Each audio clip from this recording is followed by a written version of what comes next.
Hello, everyone. Thank you for joining us today. Really glad to be here with you on our webinar, Taking a Disciplined and Rigorous Approach to Managing IT Risks.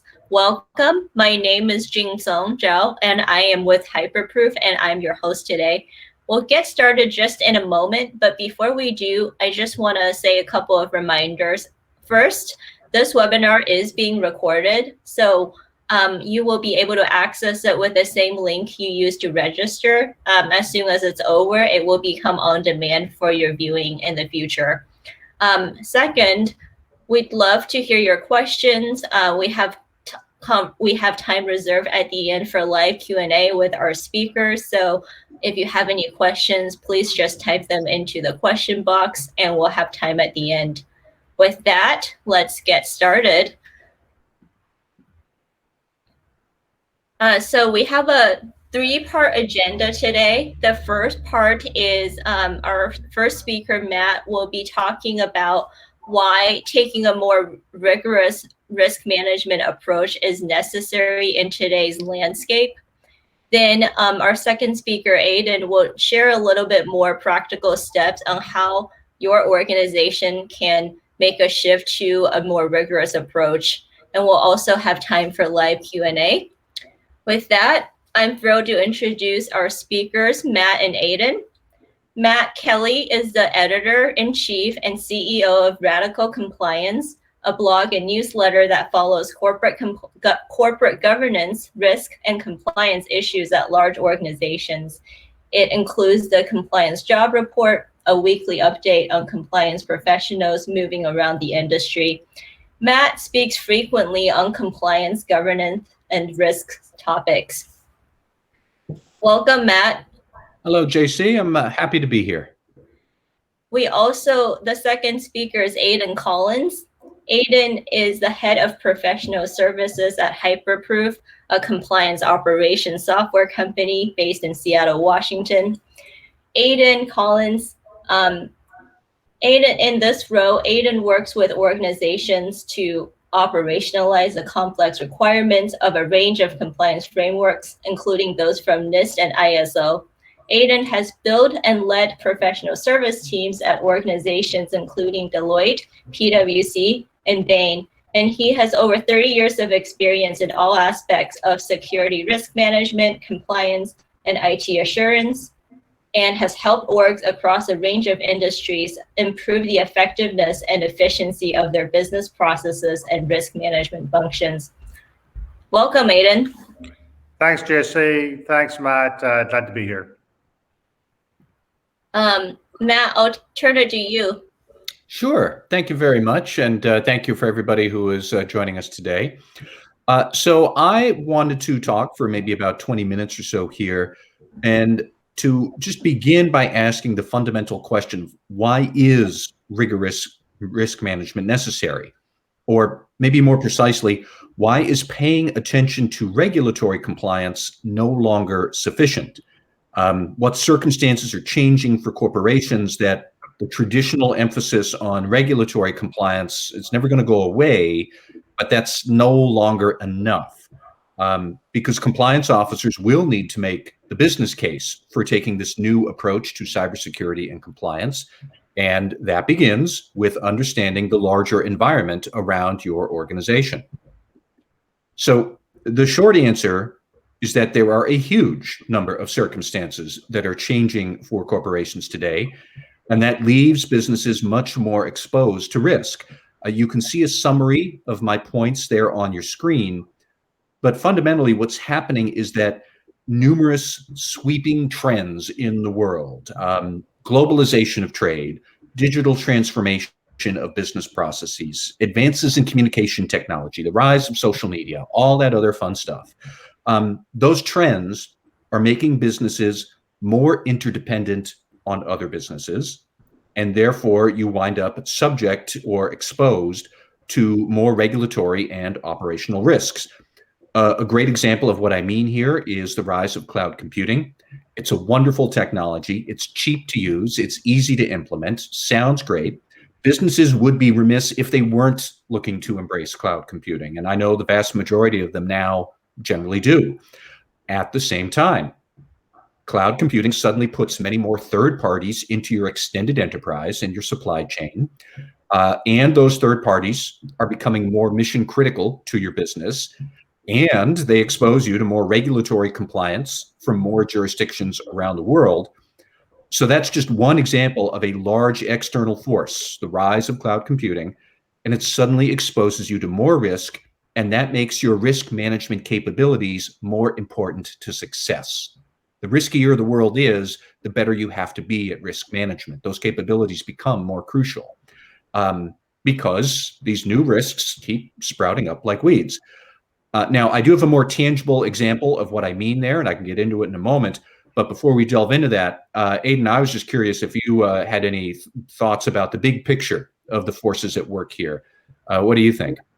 Absolutely. Thanks, Matt. And that's great context. So with increasing complexity, with increasing just velocity and pace of change around all the world in which we're operating, then the premium on rigor gets higher, right? There's too many things that can go wrong. There's too much variability.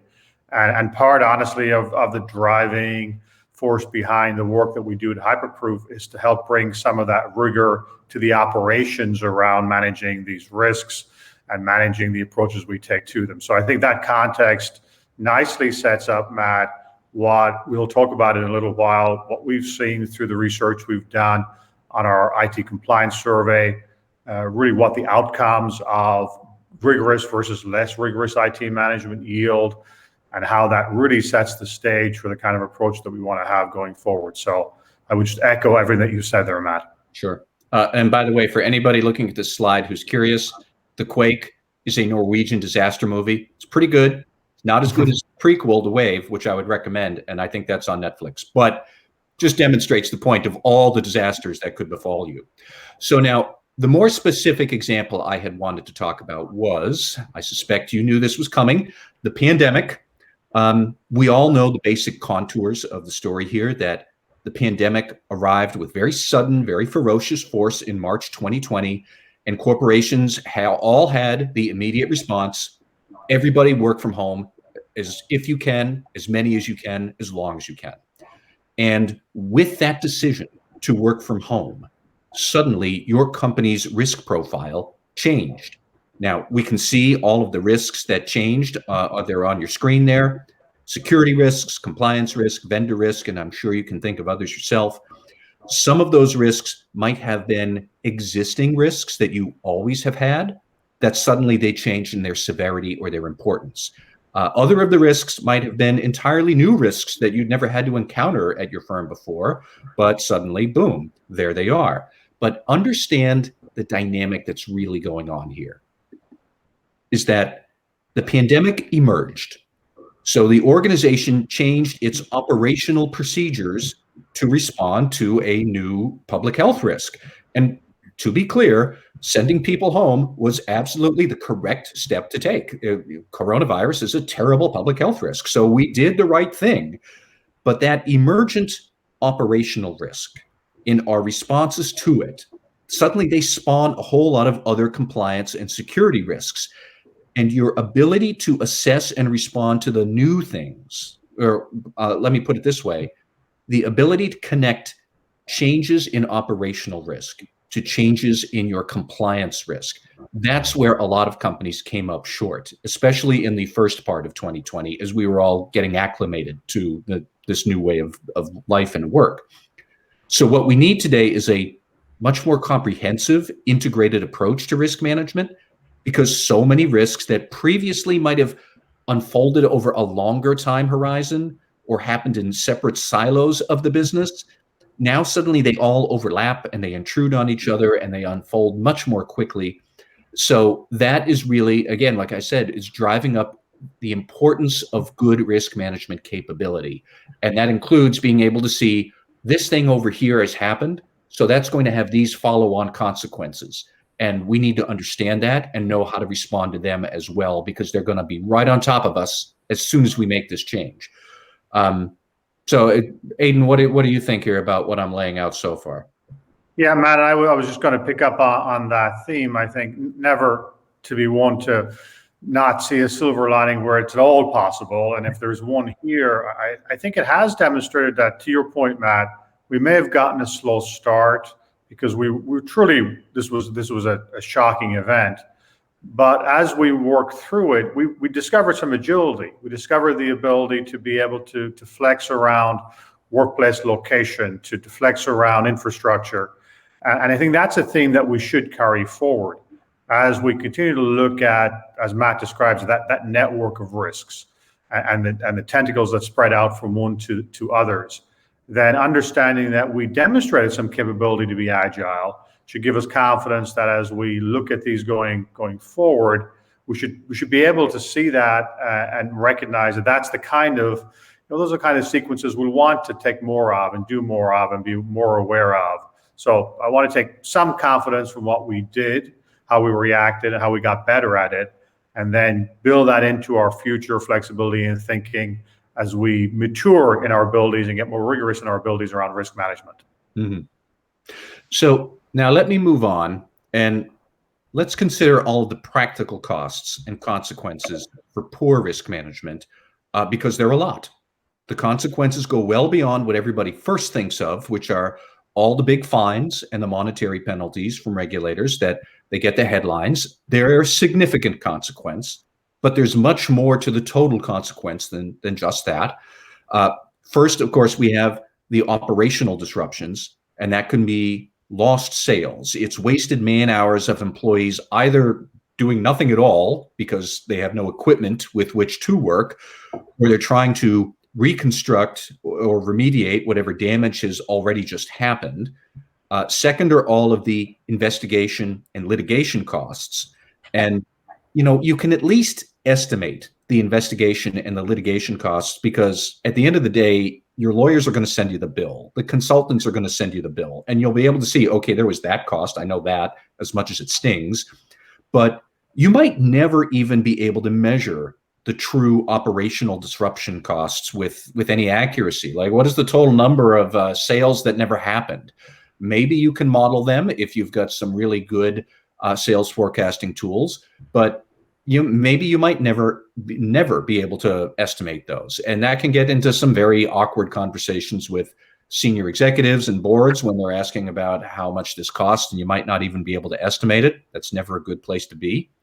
But actually, I think the more corrosive damage is in the bottom half of your screen there, those 3 bullet points near the lower part. It's the reputation harm. It's the loss of customer loyalty. And if you're a consumer-facing business, you might lose a whole lot of retail customers for a while. But even if you're not in consumer-facing directly, if you're a business-to-business and you suffer something like this, a security failure, that means your business partners are going to view you more skeptically, and they're going to demand more assurance that you fix the security or that your security is reliable. So we're talking about more SOC 2 audits, more testing, more documentation. Those things are important. They are nobody's idea of a good time. So the faster you can get through them, the better. But the ideal state is to be aware that all of these costs are here. So let's not get into this situation at all, because all of this is what happens once you have a risk management failure like that. Now, and Matt, I would potentially just what you said there. I think the other piece that I think about is that as risk management practitioners and professionals, we continue to be judged by our peers, by our management teams, by our boards. And we exist in a world where we compete for resources across the enterprise. And the bar is higher now. The bar is with greater understanding on the part of our peers, their broader and greater involvement in technology, than they have our expectations on us. And so I'm going to always argue and push for our profession getting better at doing this, getting more rigorous, getting more defensible, so that when we do compete for resources across the other parts of the organization, we can stand proud and we can justify and explain and be clear around why the valuable work that we're doing around prevention and detection is critically important to the success of the organization. So that, as professionals, as executives, as we work internally in the organization, I think it's incumbent upon us to get better at showing what we're doing and how well we're doing it. I couldn't agree more. And so now when you start to perceive all of these issues related to cybersecurity compliance and failures that happen, when you perceive all of these issues that way as events that harm the business, period, then it becomes clear that a compliance-focused approach to cybersecurity isn't enough. You could easily be in full compliance with regulatory standards and still have enormous operational risks related to cybersecurity. And the way I look at the issue is to frame it as what a compliance-focused approach overlooks. First off, you're overlooking emerging risks because regulations won't necessarily address those emerging issues. Especially around data privacy and cybersecurity, data integrity.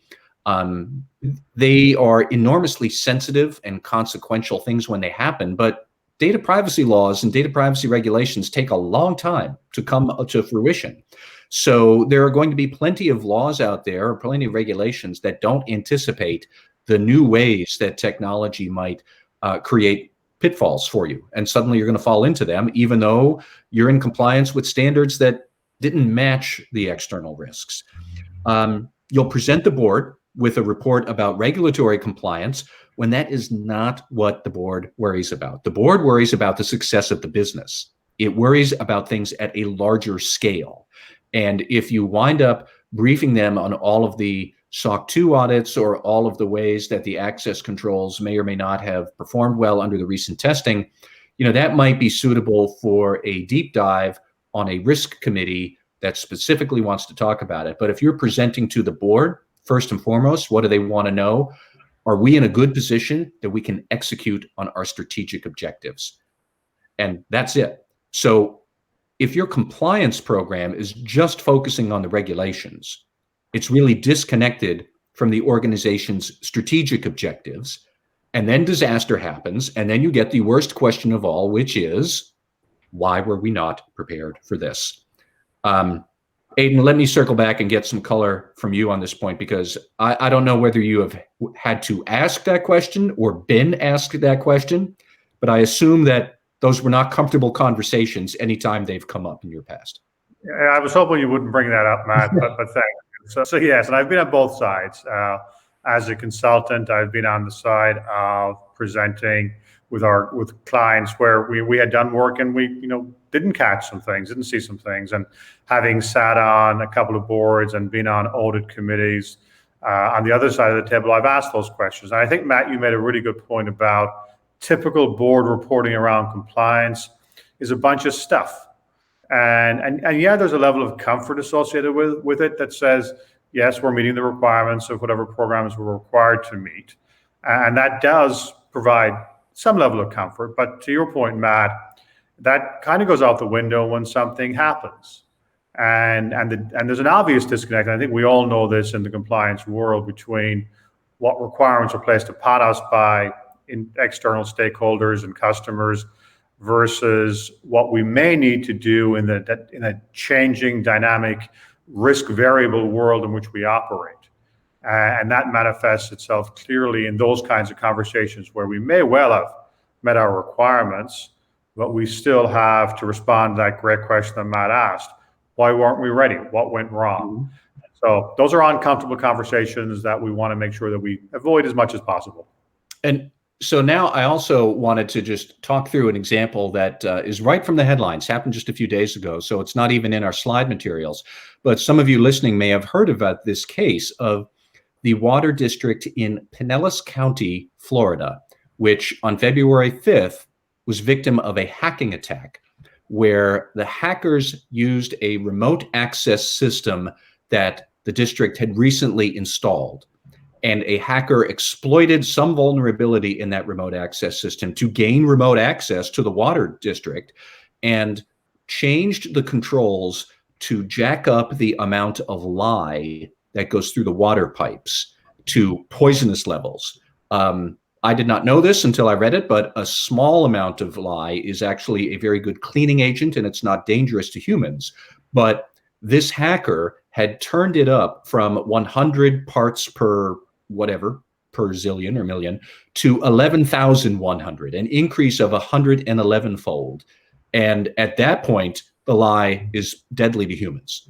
Now, the only reason this didn't become a very serious crisis was that the moment the hacker had logged into the remote access system, there happened to be an employee looking at the computer screen who suddenly saw the dialog box open and this cursor just start to move around by itself. And so he saw what happened. He immediately stopped it and shut it down. But what is most interesting to me is that the water district had actually completed its federally regulated risk assessment back in December. It had come up with some remediation items. It was moving through the remediation items at a reasonable pace. It wasn't necessarily any glaring non-compliance, but the point being that this was an approach where they're worrying about the compliance, but not necessarily about the risk. And if it had not been for the sheer luck that an employee was looking at the computer screen the moment some hacker tried to pull this stunt, if that employee had not been there, we don't know what might have happened. We don't know how long the lie would have been pumping into the water supply. But it just goes to show that the cybersecurity standards for water districts are very lax compared to, say, the electrical grid. And so you can wind up obeying the standards, you're in compliance, and yet you still have these huge operational risks. And at that point, if disaster strikes, does anybody think anybody would have cared that someone said, but we were in regulatory compliance, so we're good? That is never going to be the acceptable answer. We all know that. And that's the sort of example that you can see where suddenly it's the risk management approach that matters, because, you know, who cares that you were in compliance with a standard that wasn't fit for the risk? And Aidan, I don't know if you had any other thoughts, but that really it was a jarring example right from the headlines. It's a great, and as you said, Matt, it's a scary example because we did come close there. The one point I'll add just to reinforce what you said is we had done some work recently with Dylan Gilbert over at NIST, and he uses this great term of compliance plus. Mm-hmm. And it's ironic and interesting that somebody from a standards organization like NIST, Dylan, will say that what we do is something, and it's a very important element of how we think about risk. But it's not just compliance, it's compliance plus. And the idea of the regulatory compliance that, Matt, that you're talking about, that really should be the outcome and the result of our good practice. It shouldn't be the target that we're shooting at. And so I think the example of that water district is chilling, but a good one to keep in mind as we think about how we look at the work that we're doing and the work that we should be doing. Yeah. So now moving on, we have this slide here shows some statistics on exactly how many businesses are taking a risk approach to cybersecurity. And as you can see, if you squint, it's not really a lot. Only about 15 to 18% are way out on the maturity curve. That's on the right side of your screen there, the small bar, where they address all of their risks, whether those risks are compliance related or not. Half are still in the compliance-focused camp. They're way over on the left. And about 1/3 are in some transitory phase where they can certainly see the sense in focusing on risk, but they haven't made the full migration yet. And Aidan, I don't know if you have a hot take on these numbers either, but I mean, we can see that, you know, it could be worse, but it could be a lot better. No, I think you described it well, Matt. And as we talk to the organizations with which we work, that first bar is really a legacy of a compliance focus that's largely been silo driven. We have various compliance frameworks that are often stood up in different parts of the organization or by different stakeholders within the organization, all intent on doing a good job, all well motivated. But where we end up with is to the theme that you've started off with, Matt, around we end up with that focus on compliance, which becomes the driving focus rather than an element of what we're trying to do. Mm-hmm. And so that silo approach gets us to here. And as Matt, you and I will share going forward a little bit, you'll see some of the consequences of that and how that leads us to some of the undesirable outcomes that we want to try to grow out of. Yeah. And so just a couple of more slides here before I wrap it up and turn it over to Aidan. This lays out the path that I think you would logically take to adopt a more risk management approach. First, start with the strategic objectives of the firm. And I know compliance is one of those objectives, but you really need to understand the business operation objectives. Is it fast growth through a mobile workforce? Is it going to be reliance on cloud vendors so you can cut the costs and reduce the real estate footprint of the firm and all of that other stuff? Is there going to be any embracing of new technologies like Bitcoin or the Internet of Things? And once you know that, then you can work on identifying the security risks to those objectives.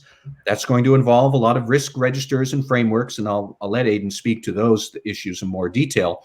But as you identify the risks, you can then develop the IT governance strategies that you want to use to manage those risks. That's the policies, the procedures, the decisions on what to automate, or the development of roles and responsibilities. That should all arise from how you want to use IT to drive the business. Now, you always want to use IT wisely and in compliance with regulation, but really it's about how IT can empower the business to do its job while you're staying within the guardrails of whatever risk tolerance you have, whatever regulatory guardrails you have. So that's what we need to think of. I have one more slide that I'll talk about here. Actually, apparently I have two more slides. These just show some of the benefits from this risk management approach. As you could see here, a risk management approach is going to lead to fewer instances of compliance failures. And that would be the, I guess, the orangey flesh-colored bar way over on the right there, 40%. And if you think about it for a minute, this makes sense because like we said with our pandemic example earlier, emergent risks spawn compliance risks. So if you keep emergent risks in check, and if you keep them as the sort of the fixed point that you have to worry about, and you can worry about those, you stand a much better chance at managing the compliance risks too. I'm never going to say that your compliance risks go away. They will never go away, but they get much easier to manage if you're taking a broader approach to risk management generally. And then my last slide here is more than that, taking a compliance-based approach leaves your team saddled with more administrative work. Those companies using a compliance approach said roughly half of their time, like half, that's spent on administrative issues. The risk management folks, they were only saying that about 39% of our time is spent on the administrative issues. And when you think about what that means, your struggles with tight budgets, your struggles to find skilled workers who want challenging assignments, and people needed to focus on what makes the business succeed, all really practical things that a compliance officer can't ignore. That is a stark difference. If you're stuck spending half of your time on administrative issues, that's going to suddenly all of those things I just mentioned, the tight budgets, the difficult staffing issues and whatnot, that becomes much more painful. And so the better you can embrace a risk management approach, the more you're going to free up your resources to do more substantive work to help the business. And then suddenly everybody's going to love you. The board will think this is great. The reports suddenly get much more interesting and Shangri-La ensues. And that's really what we're looking for here. So now, Aidan, that's my piece, and I think I was going to change it over to you here. So I'll let you drive from here forward. Great, thanks, Matt, and thanks for that framing. And I like your description of Shangri-La. So I want to talk a little bit about how do we get to that Shangri-La that Matt describes. And really, the context for that is the two attributes that Matt talked about in terms of essentially building the case for more rigorous IT risk management are one that, based upon the survey data from our last work, you'll see that the organizations that have this integrated risk approach in their thinking report significantly fewer compliance lapses and violations. And that's a justification for the kind of thinking that Matt has outlined. And then the second piece of it is that they also report a significantly smaller workflow in their work around admin tasks. And I think we'll all agree, those of us that work in this field, that there's still too much of our work that's not well supported by automation, that's not well supported by good tooling.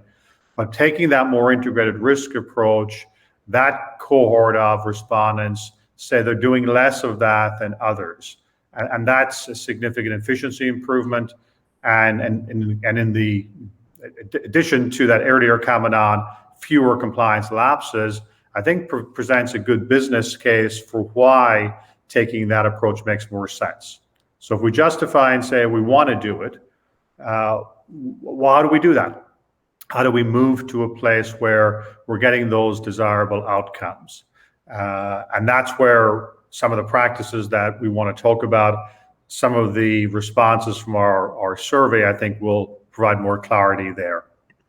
So if we look at the key differences across organizations that report good alignment around risk and compliance activities, where they're tied together and work together, versus a cohort of respondents that the focus is on compliance addresses, the specifics of rules and regulations.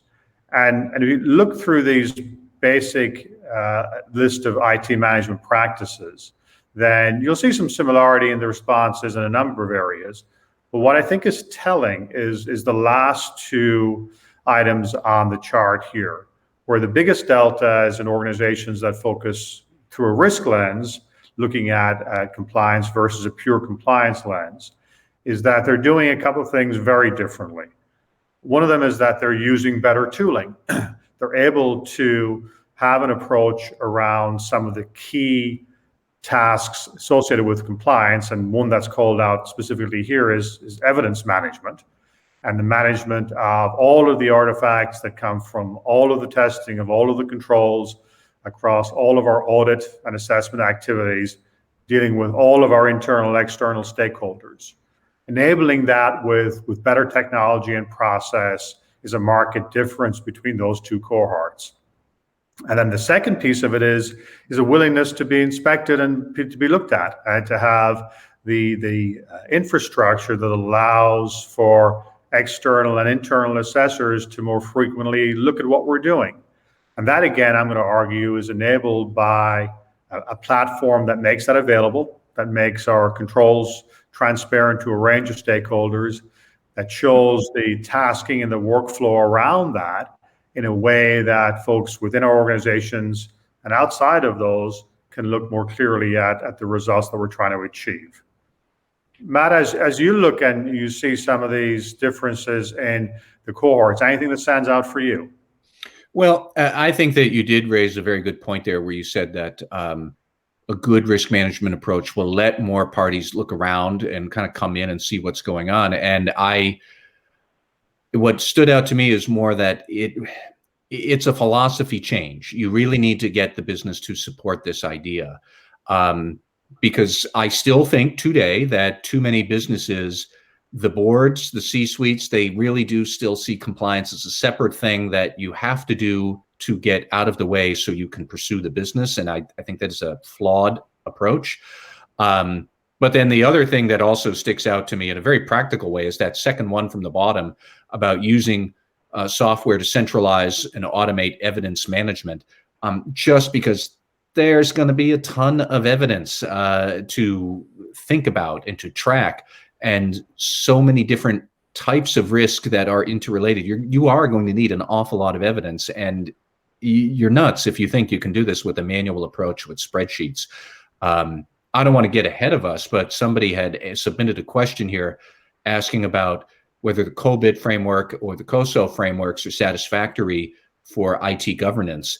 And I think the honest truth is you're going to have multiple frameworks. You're going to need a bunch of them to be able to address all of your risk and compliance needs. And just think about how you're going to manage that. You will need to get right into that second to last item there about automated evidence collection. That's going to be a big key to be able to do what we're talking about. That's a great point, Matt. And if you and I have done our job here today, then we should have set this up to where we've done the justification. We said why this makes sense. We said, and hopefully proven to everybody, why taking a more rigorous approach has to be the way that we proceed forward for the reasons we've talked about. And just to what you said there, lastly, Matt, around evidence management, you know, before I got involved in some of the practicalities of the work that we're doing at Hyperproof, I don't know that I had a full appreciation for the complexities and just the work associated with managing all that evidence, and not only the work that's imposed upon folks in compliance and risk management roles, but also what it means for others in the organization, the audit fatigue that they suffer from. And so addressing that not only positions us better to be able to think about risk and compliance, but just makes it a better process for the organization, relieves some of the burden across the enterprise. And so the more that we can do to automate, support that, the better we'll be. So then as we move to the rationale of why we should do this, so what does it mean? How do we actually do it? What does that look like? And we're going to run through a couple of guiding principles that we think are important to frame the transition from perhaps a less risk-informed approach to a more rigorous approach around compliance that's informed by a view of risk. And Matt, you alluded to this in a second ago around what's the governance layer? Where do we start? What drives our thinking? And your question on COSO, COBIT, those frameworks, as well as the myriad of other frameworks that we see our customers working against, those truly are guidelines. I think that's where we have to start. While if we have a SOC 2 requirement, then we're having an external assessor look at us and report upon us, and we have requirements to meet, and that drives everything from internal operations to our availability of products in the marketplace. That drives a more prescriptive approach. But as we look at the offerings from NIST and from ISO and COSO and COBIT, et cetera, then those give us our framing. Those give us some authoritative sources that can help drive how we're thinking. But Matt, as you and I were talking before we got started, we have to act as adults in this world. We have to realize that guidance is just guidance. Mm-hmm. And what it might give us that framing, it doesn't obviate the need for us to understand the environments in which we're working and essentially translate those requirements into the world in which we're operating. What do they mean to us? I think, Matt, as you and I were saying earlier, that translation is important. And, I think that one of the key points here at the very beginning is the compliance officer going to be part of the senior management team where you do get to sit in on all of those deliberative councils to decide what the strategic objectives are? And I have no illusions that a CISO or a compliance officer doesn't necessarily get to say, we're going to do this rather than that. That's the CEO, that's the CFO, that's maybe other operating lines of business. But if you're not in that room and if you're answering to somebody else, you're always going to be one step behind. And I mean, I'm not going to name names here, but I can think of some very large companies where I know the CISO reports into the general counsel and is not necessarily part of the inner council of strategic deliberations until they're brought in to hear what's going on, and then they're sent back out like you briefed. And that is not the same as what we're talking about. If you really have a culture that wants to be risk aware, then you need to get the risk management leaders into all those meetings like on a regular basis. Now, everything else can flow from there and we can talk about that, but I always get stuck on that first. Do you have the right people in the room? And I think still too many companies do not. I think that's well stated, Matt. And I'd like to think that one of the outcomes of this more rigorous approach elevates that. It helps us earn our place at that table because we're a part of those conversations earlier than just being the reaction to something that hasn't worked. Mm-hmm.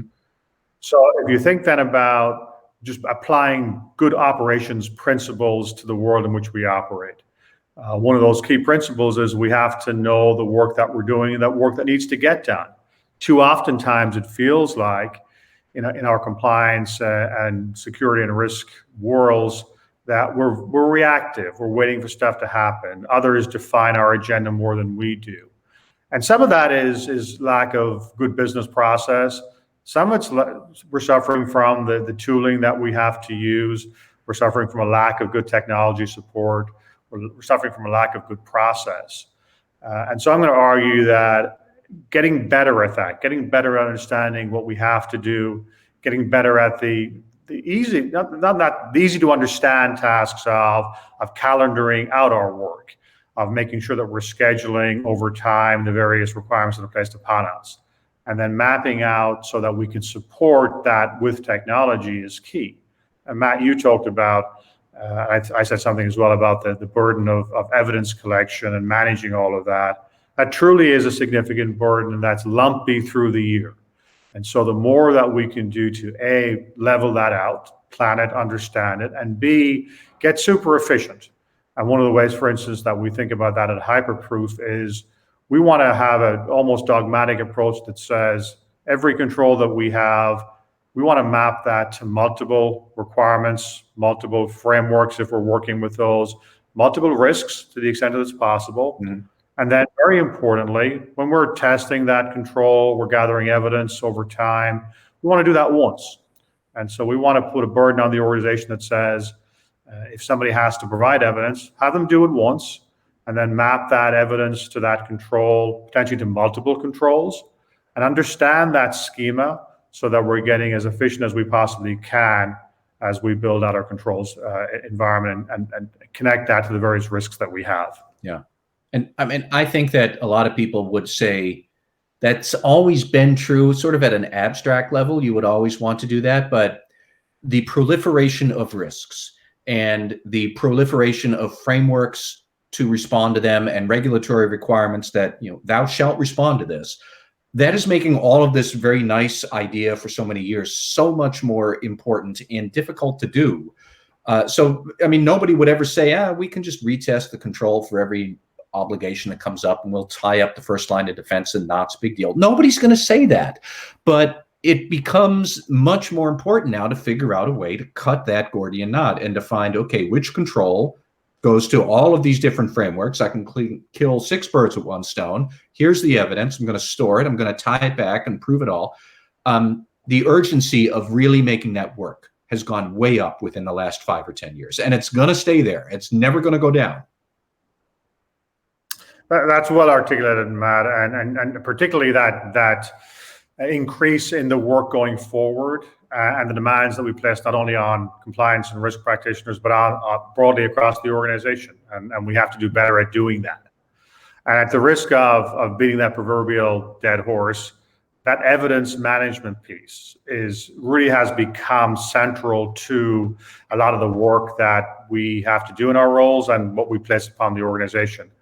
I jokingly say there's a reason we're called Hyperproof, because that proof piece is key. And it's where we start our journey around compliance operations and improving the workflow and the tooling for security assurance roles.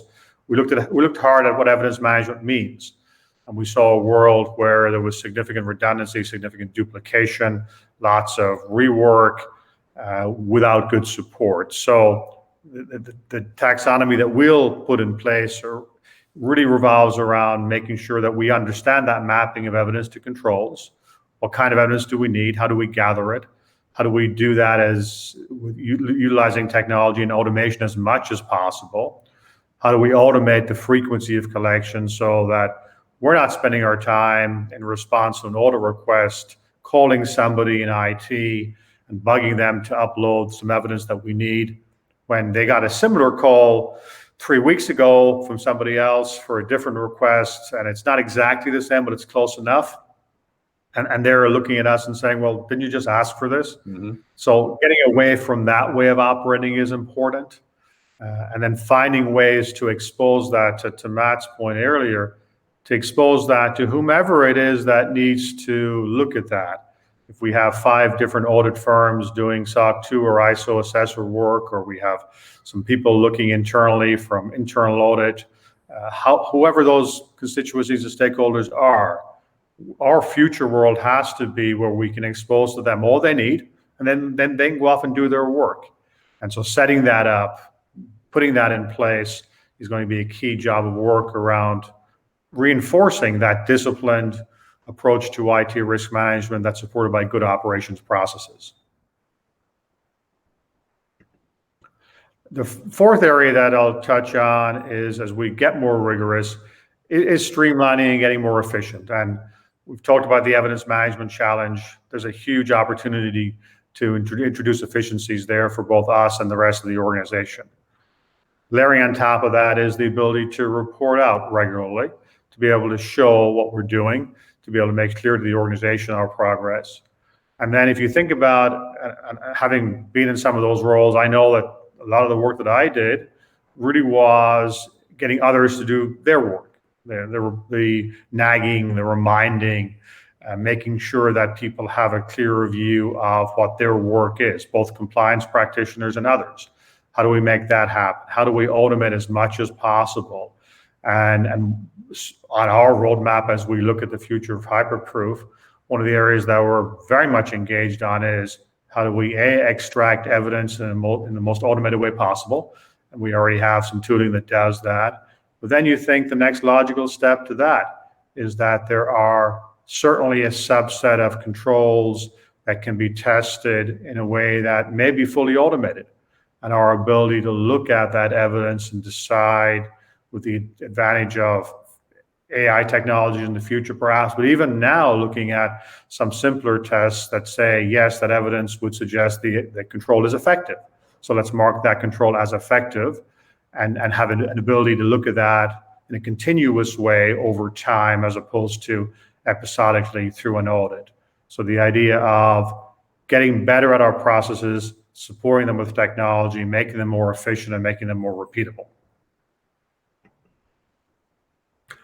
And then the last piece I'll mention is, while we might talk, and Matt and I will talk a lot about compliance plus, understanding that we have greater responsibilities than just what the frameworks say, we still have to be able to tell our organization, internally and external stakeholders, that our evidence supports the fact that we're meeting compliance requirements.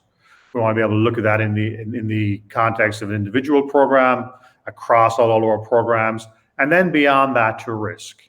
One of the weaknesses that we'll see in many organizations is that when we conduct our risk assessments, they're pretty static exercises, and we may do a good job of assessing risk, ranking them and assigning scores or whatever methodology we use.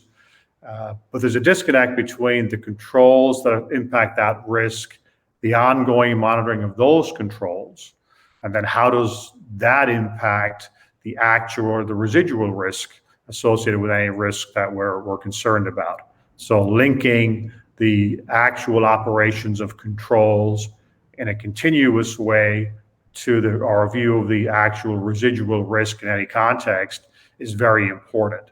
And then managing around all of the day-to-day life of organizations. When people change their jobs, then somebody else steps in. They need to be able to do their controls work. And the challenge oftentimes, right, is that it may be infrequent for them. So getting them up to speed, helping them understand their new responsibilities will be key as well. So again, making sure that we have the ability to have visibility, that we understand the kinds of reporting requirements that are important to the organization, and then making sure that as the organization's dynamics shift over time, people change roles, we're able to accommodate that and support it. Aidan, if I could just holler out, I think that bottom bullet point there about knowing when a control owner has moved into a new role or moved on, really, if I could underline this and circle it in red, I would. I think the pandemic showed us, probably some organizations the hard way, how precarious that can be. But even absent some disaster leading to difficult times like the pandemic, you could look at any number of, say, organizations in the banking world where all they do is they merge, they reorganize, they acquire, they shed some jobs, they add others. And it's a very fluid dynamic on the personnel side. So while the pandemic has called that into sharp relief, it only called it into sharp relief. That challenge has been there for a long time, and it cannot be ignored. Because once you get things falling through the cracks, like we said before, that leads back to those awkward conversations with the board when a compliance failure eventually happens, and eventually it will. That's well stated, Matt. And organizations change, as we said, as Matt said, right? People change roles, they move on, and whereas we'd like to think in in our world that their first thought in stepping into a new role is what should I do around controls. It never is.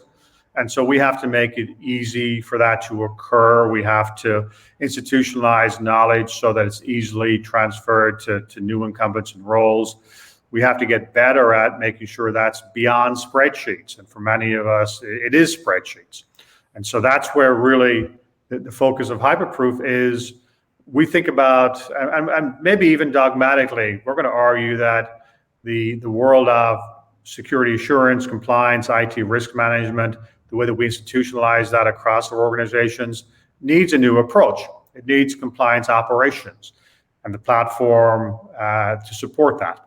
And as we think about what goes into that platform, what are the key attributes and functions that we need to provide as part of that operating platform for the doers within the world of risk management and compliance and security assurance, that's what our thinking is. And this just gives you a picture of how we think about those functions. We think about the platform, and that's what Hyperproof has and is building.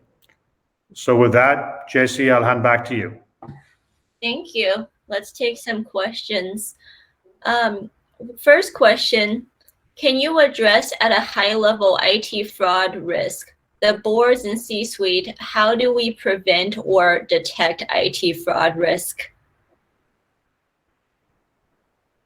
Aidan, do you want to take that first? Sure. Let me think. That's a great question. It's one that, having sat as a board member, anything that comes up with the word fraud in it immediately gets attention.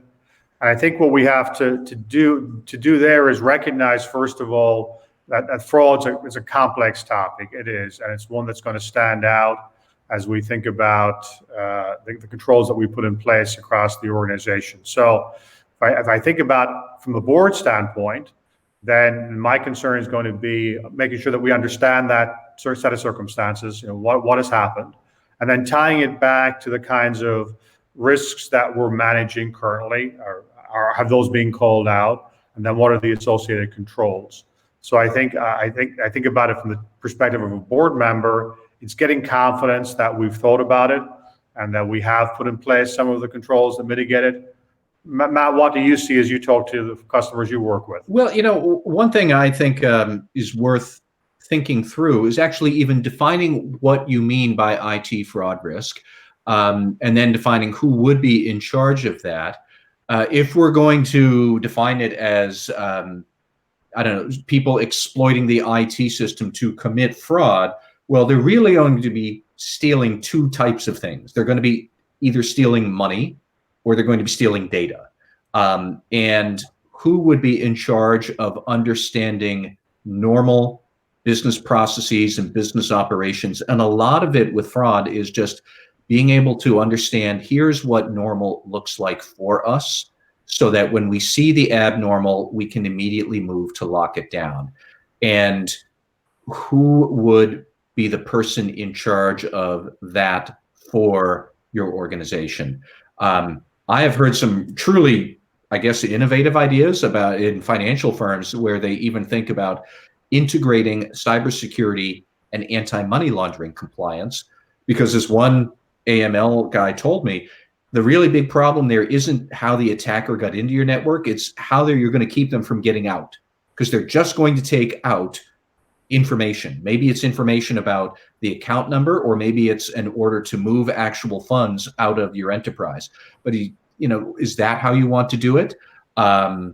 But I would think much more like get a precise definition of what you mean by IT fraud risk, and then understand who is the most logical person in our organization to take responsibility for it. And then we could go from there about the mechanics of it. But I think the mechanics of how you present it, that's outside the boardroom. They just want to know it is taken care of. Thank you. We have a question about reporting structure. Who should the head of IT governance report into? Oh, I love this question, because actually I'm still thinking through, and Aidan, I'd love to hear your thoughts on who the head of IT governance is. Because to a certain extent, you could argue not just that they report into the CISO, but maybe that they actually are the CISO, because increasingly, it's not necessarily going to matter what your IT asset is, like the physical hardware, that it's all going to be about who are your vendors, where is your data, what's the processes to keep it secure, whether you're using your phone or your tablet or a company laptop or whatever to access the data. That's almost going to become a secondary concern, is the IT part. It's more about the governance of the software and the data and the provisioning of access controls and whatnot. So I almost want to say it's not that the head of IT governance should report to the CISO.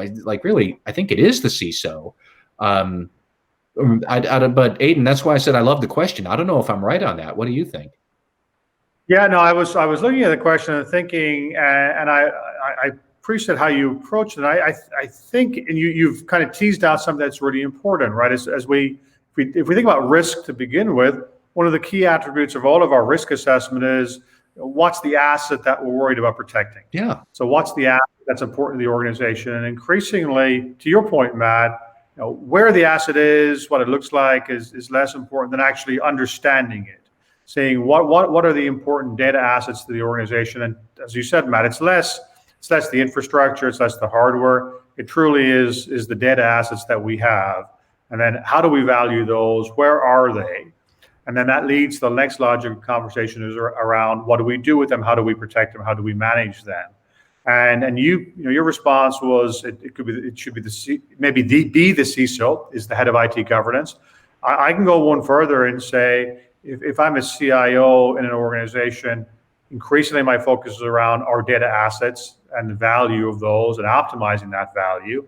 And so in my head, I should be thinking a lot about where do I want to manage and govern those assets. Mm-hmm. And so I think the driving focus will come from somebody who's got a digital focus on the organization, digital officer or a CIO, and then framing that for somebody to put in place the right kinds of governance structures. I think logically that would flow to a CISO, and that should be a key part of that role. Yeah. Yeah, I would just add one more point because I think you framed it really well. You said, what's the asset? Now, 25 years ago, we would have said, oh, the asset is our rack servers in the controlled environment down at the end of the hall. That is our asset. It's the most expensive equipment that we have. That's the asset we're protecting. Well, today, the asset is a virtual data storage system. So, if it gets compromised, you would just switch it off. But it's more like the asset is the reliable, secure relationship with a third-party cloud provider. And it's a much different way of thinking of what the asset is. But when you do, different things become important. And it gets much more to, if you're protecting that, if you're protecting the secure, reliable relationship, that's the CISO's job, is to figure out if that works. So it's that's how I would recommend people think through IT governance and how it fits in with what we're talking about. Thank you. What frameworks do you suggest for cybersecurity? Aidan, do you want to take this one? Yeah, I'll take that one. Some frameworks better than none. And so I worry less about the specific framework than actually getting one and starting somewhere. We see many of our customers adopting NIST CSF as a way of maturing their capabilities in cybersecurity. We see organizations that have evolved their IT operations broadly using ISO, then logically adopting 27001. And so I think either the existing context for the IT organization might drive some of that, past experience of a CISO might drive some of that, but I will argue for starting somewhere because it provides good guidance, and looking at something like CSF can start to build and institutionalize some capabilities. And then some of the work that NIST does on 853 gives you a good library of stuff to look at. But any of those frameworks would certainly be worth as a starting point. Thank you. So in terms of implementing this compliance operations methodology, who should be involved? Let me start on that, Matt. I know you talk to a lot of organizations as well. Mm-hmm. I think the starting point is a recognition that many of us who work in the risk and compliance and security world, We pride ourselves on our domain expertise. We know a lot about the stuff that we're doing. We're not necessarily the best operators. And I think the mind shift that we're going to push on is that the complexity that Matt started us off on, understanding how the world's changing and getting significantly more challenging, requires us to be better at operations. And so all of the operations disciplines that apply in other parts of the organization now need to apply equally in the world of security assurance and compliance and IT risk management. And so with that mindset as a starting point, then understanding that to have good operations requires well-defined business processes and services, requires good tooling and technology, requires discipline, and that has to come from the leader of that organization. And for some organizations, that will be the CISO, saying that having done work in our SecOps world, we now want to move to the ComOps world and do similar kind of work. It may well be the head of governance. It may well be a compliance lead, maybe a CIO. But it does need to come with that initial mindset that we're transforming our operations and bringing those disciplines into the worlds of compliance and risk management.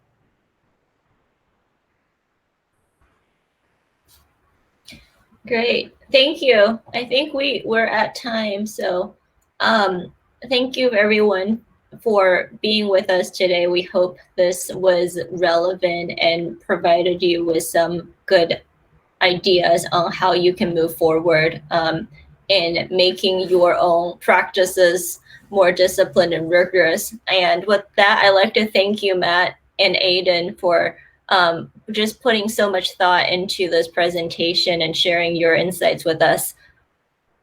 Thank you. All right. Thank you, everyone. Have a good rest of your day.